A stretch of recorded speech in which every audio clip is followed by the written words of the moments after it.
Aš apsikabindavau jį ir jis man pasakojo, kaip svajojo gyventi su šeima ir vaikais.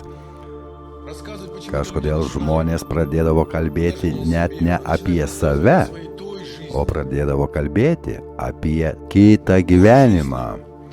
Ne pareigose, ne valdžioje, o tą kitą tolimą gyvenimą, kai jis dar gyveno kaime, kai buvo vaikinas.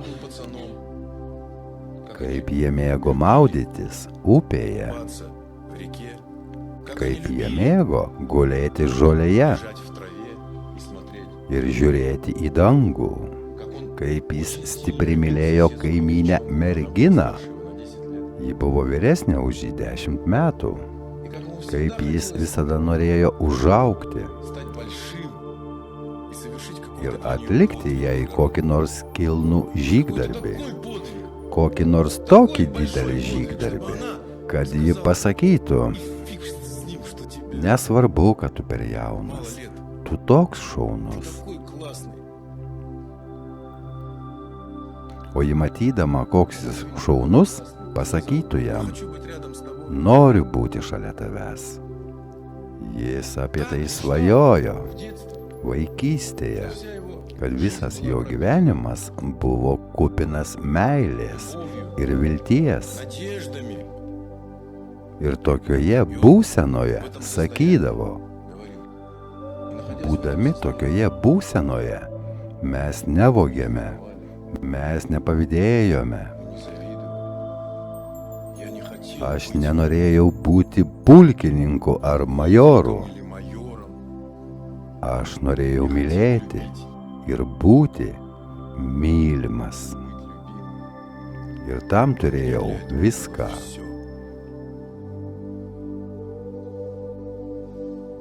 Aš negėriau. Aš niekada nežinojau, kad dirbsiu dėl pinigų. Aš niekada nežinojau, kad turėsiu gyventi tokį baisų, begėdišką gyvenimą. Tokį siaubingą, begėdišką. O baisiausia – sulaukti tokio nedėkingumo iš savo vaikų, žmonos.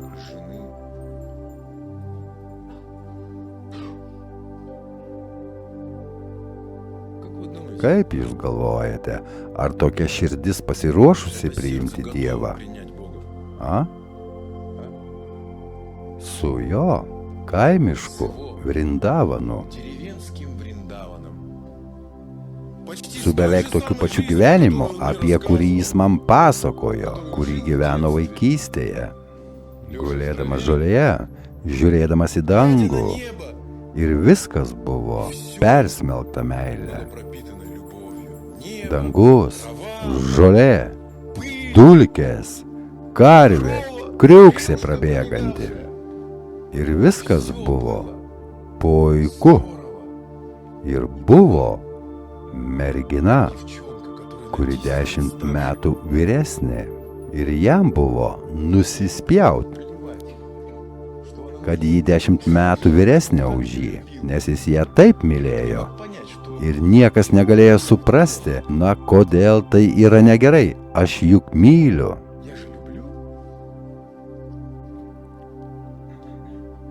Ir niekas jam nesakė: spaliukas, tu nespaliukas, pionierius, ne pionierius. Jis apie tai net nenutokė. Jis nenorėjo gerti degtinės. Jis nenorėjo vogti, jis nenorėjo pavydėti, jis nenorėjo su niekom pyktis. Jis net nenutokė apie tai, kodėl jis nenorėjo. Nes jis galvoja apie visai ką kitą. Jis net nenutokė, kad jis yra Dievo vaikas dabar. Dievo švarus. Jis lengvai galėdavo susidraugauti su paršeliu ir žaisti su juo, pavadindamas jį Mytka arba Vase. Ir jam pasakoti apie savo meilę, pasakoti, kaip viskas buvo, kaip jie mušėsi ir Kolė sulaužė jam nosį. Ir dėl kažkokios priežasties jis vis tiek myli Kolę. Nes Kolė taip pat šaunus. Nes jis dalis mano meilės. Nes aš tik Kolei pasakoju, kad myliu tą merginą, kuri vyresnė už mane 10 metų. O vakar mes su Kolė smarkiai susimušėme, nes Kolė pavogė mano duoną, kurią man davė mama, kai mes ėjome ganyti karvių. Pavogė ir suėdė. Nes savo pamiršo. Ir su manimi nepasidalino. Trenkiau jam per ausį, o Kolė stambesnis, jis trenkė man į nosį 5 kartus. Aš ant jo supykęs. Bet kam tada aš pasakosiu apie savo meilę? Ir kas manęs klausysis? Kolė pats geriausias, pats reikalingiausias. Atleidžiu. Mes galime nieko nematyti, nieko negirdėti, būti transcendentalistais, šaukti, kad kažkas valgo mėsą, geria, kažkas ėda ne tą, neteisingai nusilenkia, išpažįsta neteisingą religiją. Ir dėl to tiek daug purvo kyla širdyje. Šitiek purvo mes kažkada galėjome gyventi ir mylėti be šito, kad kažkieno autoritetinga religija, o kažkieno neautoritetinga. Mes kažkada galėjome būti laimingais. Tiesiog vien todėl, kad ką nors mylime. O ne todėl, kad jis turi Mercedesą ir pinigų, nes jį princesė kokio tai konkurso. Ir kai močiutė ar senelis mums sakydavo, Dievas, o mes jo vaikai, buvo taip gera. Mes niekada nesiginčijome, koks jo vardas, kadangi vaikai niekada nevadina savo tėvo vardu. Jie sako tėti, paskiau tik jie sužino, koks jo vardas. Nenoriu, kad būtų kas nors, kas kėsintųsi į mano meilę, į mano žolę, į mano dangų. Nenoriu jokio tėvo Vasilijaus Ivanovičiaus. Noriu tėčio, noriu tėvo, noriu mamos, noriu Valkos, kurią myliu, noriu Kolios, kuris vogtų mano batoną. Gyvulį. Bet jis man toks brangus. Eime, atnešiu tau dar 3 batonus, tu tik klausykis.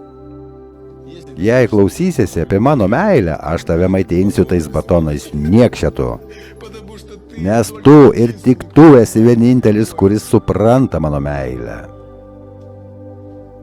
Ir tu man toks brangus. Tu niekada nesijuoki iš mano jausmų.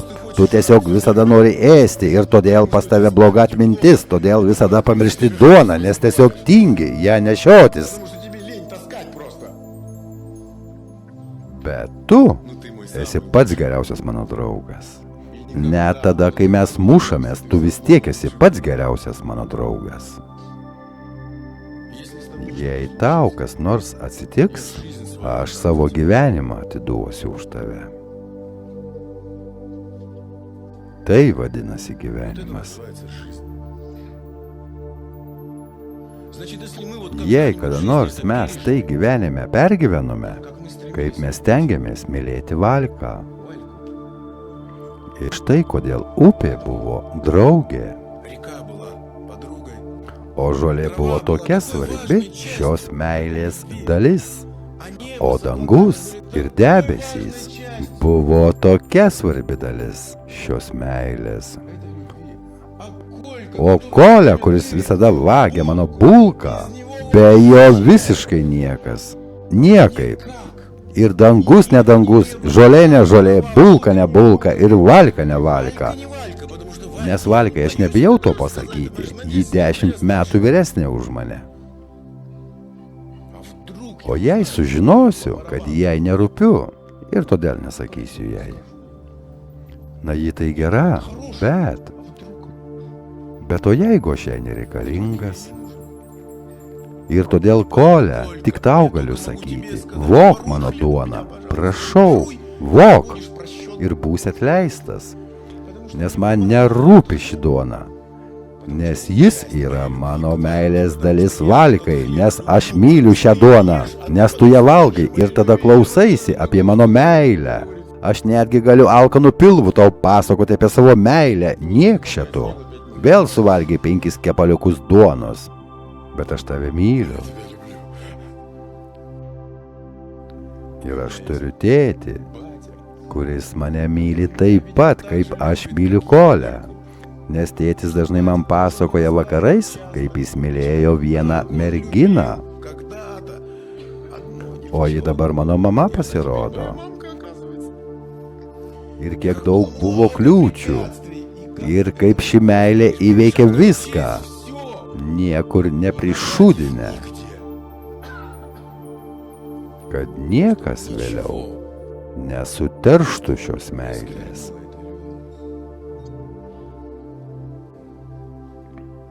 Aš sėdėjau ir klausiausi ir galvojau, kokia laimė, kad skaičiau Bhagavad Gitą, kokia laimė, kad aš apskritai tikėjau, kad yra Dievas, kokia laimė, kad kažkada praktikavau budizmą, kokia laimė, kad pradėjau tai girdėti, kad visa tai su manimi buvo šalia manęs visada.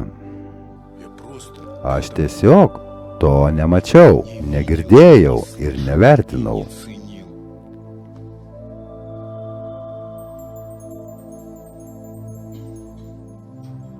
Galvojau, kokią kultūrą galėjo sukurti tokius žmonės.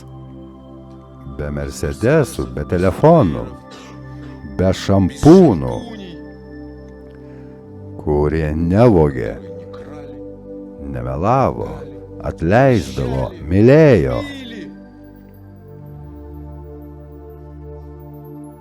Mylėjo upę, žemę, žolę, duoną, Dievą, tėvą, mamą. Jie verkė iš šios meilės, kaip jiems gera buvo. Jie verkė, kaip gera. O pasirodo, kad verkti iš meilės reikia kažkokios praktikos, ypatingos. Jie prieidavo, apkabindavo arklį ir pašnibždėdavo jam į ausį apie savo meilę. Ir be upės, be žemės, be Dievo, be mamos, be tėvo, be Kolios. Žmogus nejautė šios meilės Valkai.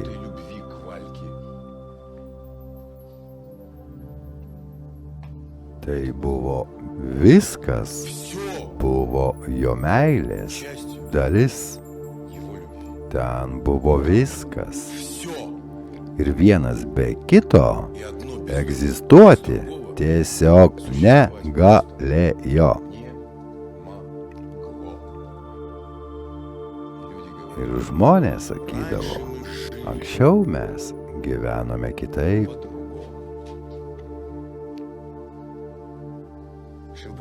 Prabhupada sako, kad dieviškosios kultūros buvimas suteikia tikrą natūralią meilę. Elgesys, požiūris į tėvą, į mamą ir Valką, kuri vyresnė 10 metų. Natūrali meilė Koliai, kuris vagia duoną.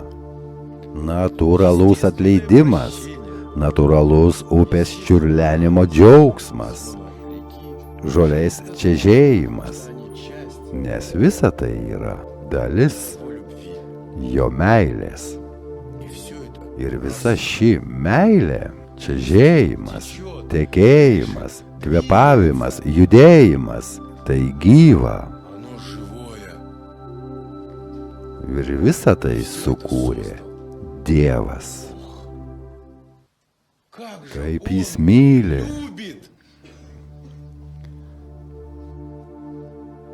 Ir kai kas nors Nors kas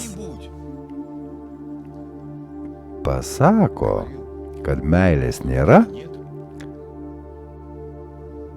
šiam vaikinui žodis nėra meilės. Jis atsakydavo, liaukis piktžodžiautojau, tau kas, nes jei nėra meilės, nėra ko, Dievo. Nėra Dievo. O jei nėra Dievo, nėra meilės. Tada nereikia atleisti Kolei. Nereikia mylėti Valkos. Nereikia mylėti upės. Nereikia mylėti žolės. Nereikia mylėti arklio.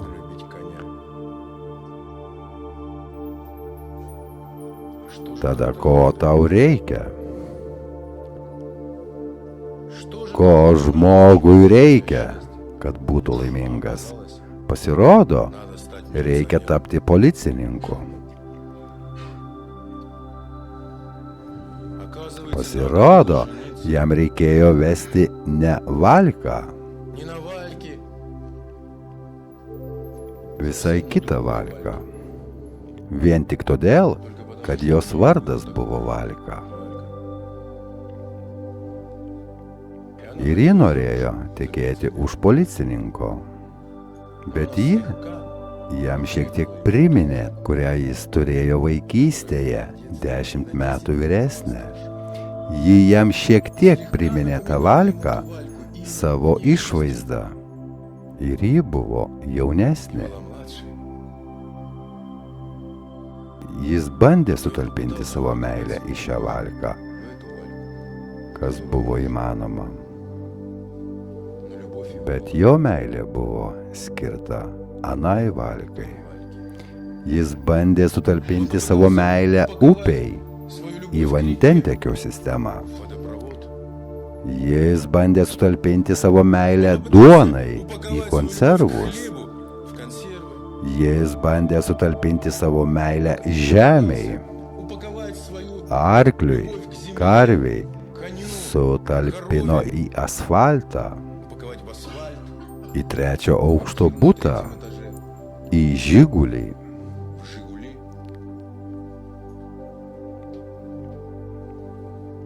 Ir staiga jis pajuto, kada jį įžeidė, jis staiga pirmą kartą pajuto, kaip įžeistas, nors niekas iš jo nieko nepavogė. Jis pajuto tokį pyktį. Ir pirmą kartą siaubingai nusikeikė, nors tam nebuvo jokios priežasties.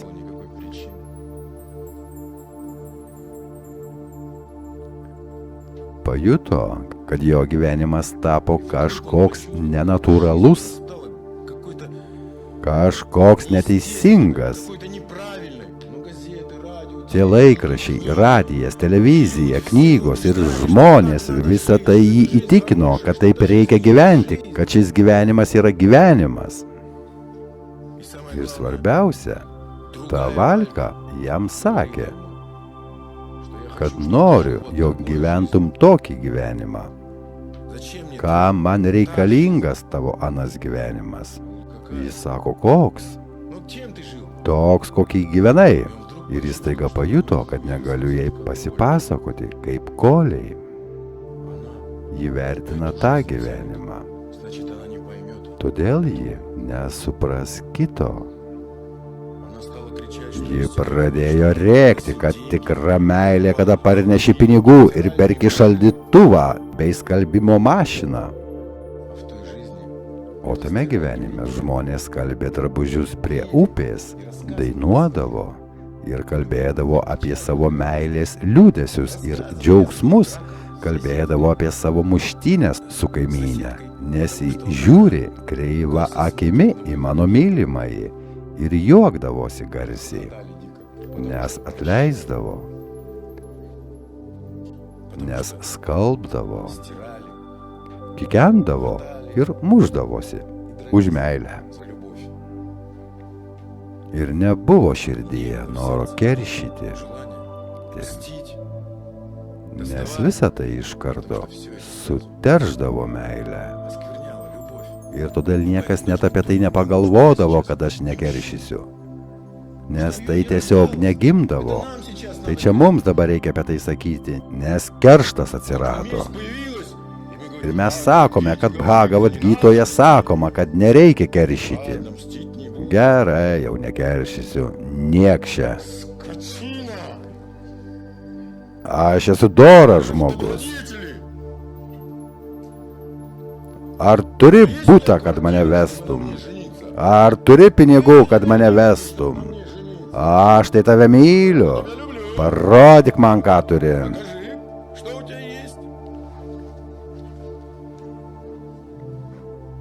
Kada jis tai pajuto, jis pagalvojo. Kažkas negerai. Bet stipriai veikiamas aplinkos jis tapo tyrėju. Ir pas jį pradėjo lankytis žmonės, kuriuos jis suprato, ir tie, kurie buvo naujieji žmonės. Nauji žmonės turėjo pažįstamų tarp viršininkų, o su tais, su kuriais jis kadaise vaikystėje gyveno kaime, buvo kažkodėl girti, sumušti ir kažkodėl jie vagiliaudavo. Ir radęs savo širdyje tą pačią būseną pagalvojo, kodėl turėčiau teisti juos, kodėl turėčiau juos kaltinti, aš juos suprantu. Jis pradėjo prieštarauti. Jį pradėjo bausti, nustojo jį skatinti darbe, pažemino pareigose. Ir tame liūdesyje jis pradėjo linkti prie taurelės. Žmona tapo skandalinga, vaikai buvo maži.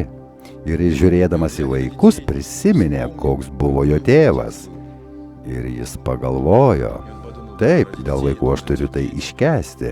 Jis vėl bandė dirbti, bet jį graužė sąžinė. Negaliu išsiųsti šių žmonių už grotų, nes aš suprantu jų širdį, kodėl jie taip elgiasi. Negaliu būti dalis šio blogio. Turėjau mesti darbą ir išvažiuoti kitur, nes visi laikė kvailiu. Bet pinigų katastrofiškai trūko. Nebuvo nei laimės, nei pinigų, nei meilės, nei ramybės. Buvo kažkas svetimo. Kažkas nesuprantamo, kažkas nenatūralaus. Ir kažkodėl tai vadinasi geriausias gyvenimas.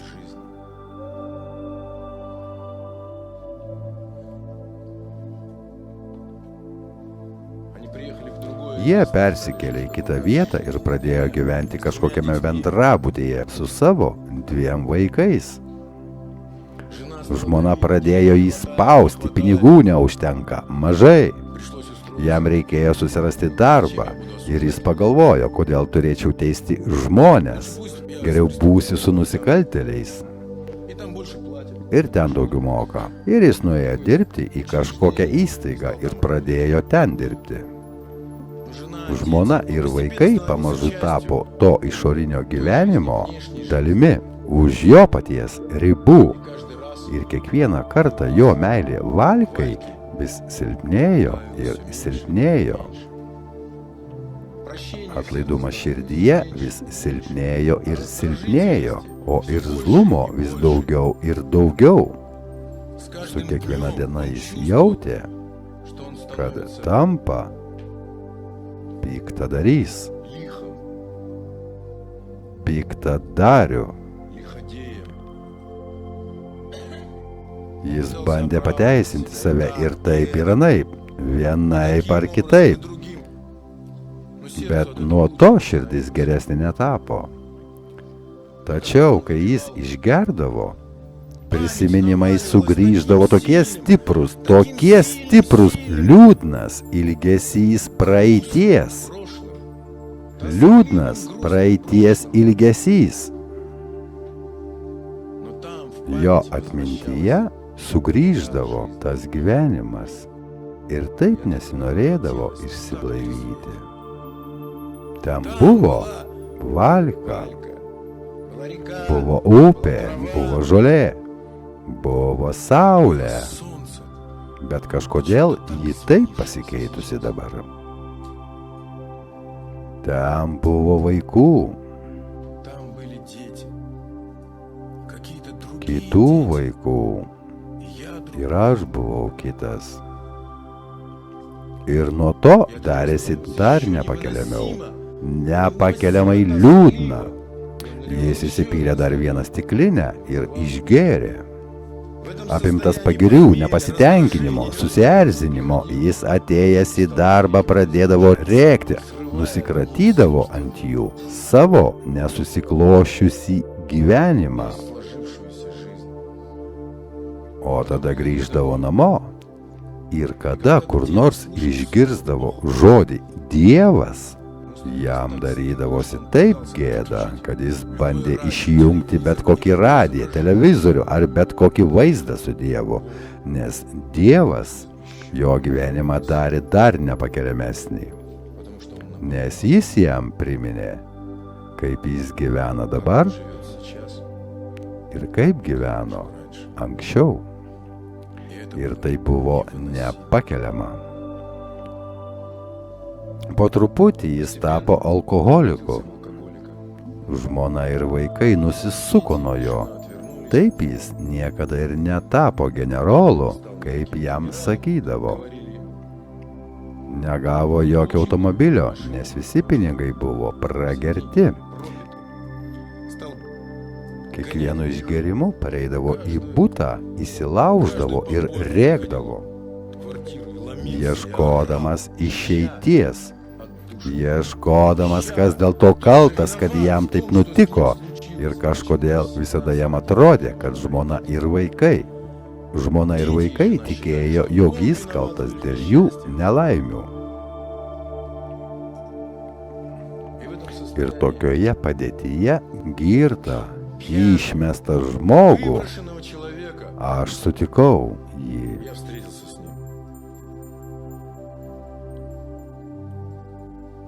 Aš žinojau jo vaikus, jo žmoną, ir jis man viską papasakojo.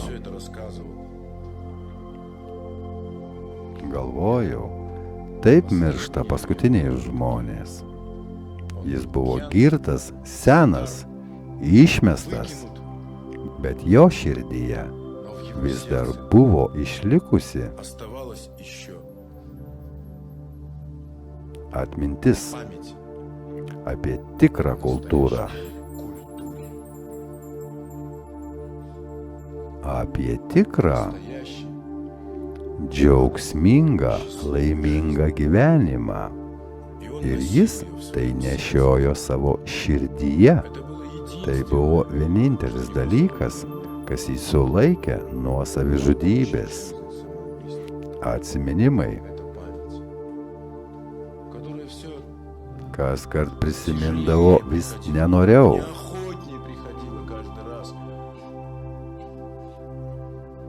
Vaizdai ėmė blėsti, nes jis bukėjo nuo alkoholio.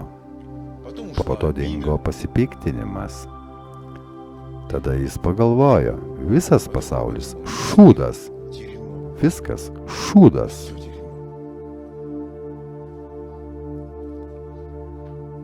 Ir niekas niekada neištiesė jam rankos. O aš pradėjau kiekvieną kartą pirkti jam butelį ir ateiti pas jį, o jis gyveno praktiškai sąvartyne. Įpildavau ir klausinėdavau, kas apskritai yra gyvenimas. Jis pasakojo žmogui apie gyvenimą, kuris buvo Lakšmi Narainas. Iš pradžių jis jam nebuvo Lakšmi Narainas, Tik paskiau jis tapo Lakšmi Narainu ir aš pradėjau jį vadinti tėčiu.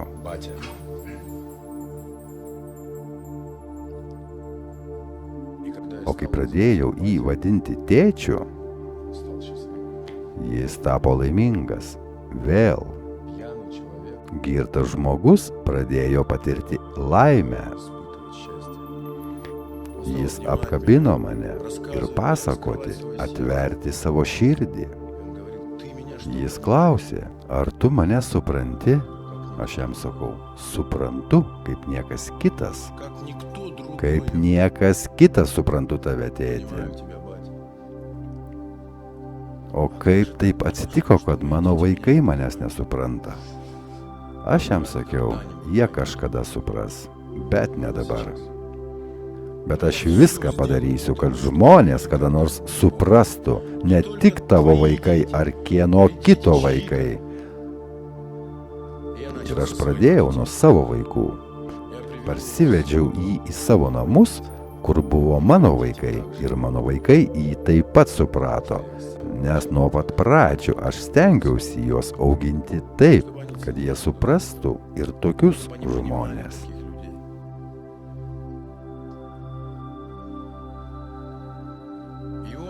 Jis ateidavo pas mus, jis bijojo išniekinti mūsų namus. Siūlėme jam pasilikti nakvyniai, tėti. Vaikai pradėjo jį vadinti seneliu. Ir jo gyvenime atsirado nauja šeima.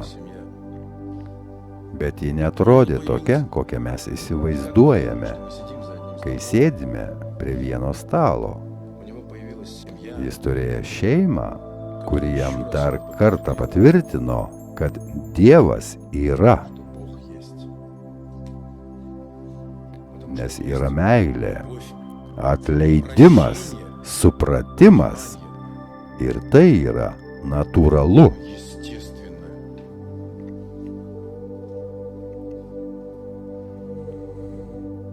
Buvo ir kitų tokių žmonių, kuriuos išmetė jų pačių vaikai už borto.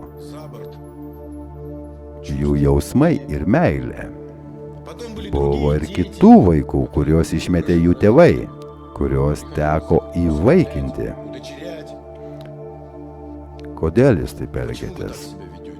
Kodėl tapote gemarojumi šios sistemos organizacijos?